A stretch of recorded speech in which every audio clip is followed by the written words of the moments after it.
July, we're going to hit 200,000 subscribers on the channel, which is just crazy. Vehicle instrumentation has a lot of problems in terms of creating distracted driving. Cody, you look like Ed Harris, which is a compliment.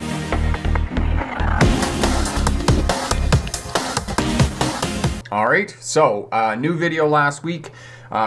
Charlie had his test day in Salmon Arm. He was successful in passing his driver's test. There is really great information in that video about the little details that you need to pass your driver's test, because remember, to pass your driver's test, it's about the details.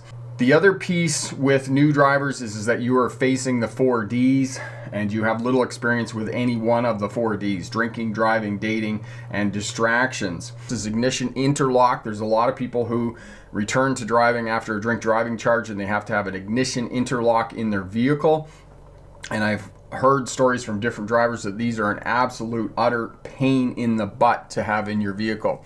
Live stream every Sunday at 6 p.m. Pacific Standard Time, 9 p.m. Eastern Standard Time. We answer all of your questions about driving, passing a driver's license test, becoming a safer, smarter driver, or starting a career as a truck or bus driver. Click up in the corner here, set a reminder for Sunday's live stream, and we'll see you then.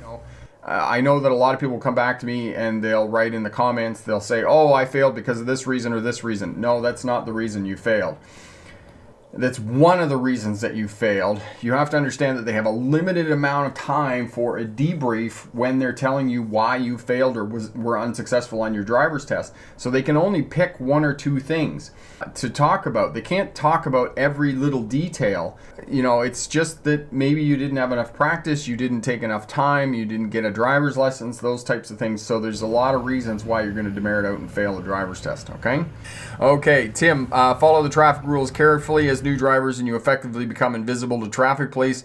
It's when you don't that you will run into trouble. And exactly, and you know, on that note of what Tim just said about new drivers and traffic police, you know, this was a couple of years ago, and I actually wrote a comment on the community tab, rather, was that, you know, I'm standing down by the side of the roads, and there's a vehicle with an N sticker on the back of it. One of the brake lights is out, and within 3 blocks, the driver's like zigzagging in out of traffic. And exactly what Tim just said. Traffic police, any police, are going to see that kind of reckless driving, and they're going to pull you over, and they're going to start putting the screws to you. They're going to start writing you traffic tickets. Never go over the speed limit on your driver's test. Okay, so I wanted to talk to you about one other thing, because last week, a couple of weeks ago, we were talking about crashes. We were talking about the kind of 4 kinds of crashes, you know, head-on crashes, T-bone crashes, rear-end crashes, and sideswipe crashes. And I read this article last week by Sharp, a guy named Sharp. Traffic crashes are more dangerous, and I haven't posted it yet because I wanted to get in touch with the journalist and ask if I could post the article on my website. But one of the things that I want to give you information about defensive driving, okay?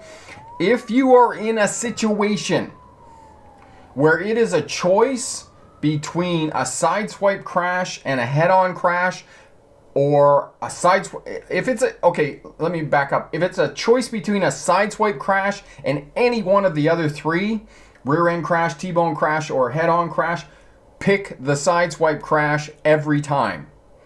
Every time, pick the sideswipe crash, because you are most likely going to survive a sideswipe crash. A moral crime, right?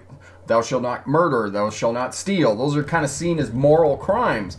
But traffic and driving offenses are not seen as a moral crime. They're more seen like kind of like tax evasion. They're like kind of like the victimless crime, that nobody gets hurt if I speed, or nobody gets hurt if I, you know, fudge my taxes a little bit. So that's kind of the way that people see it.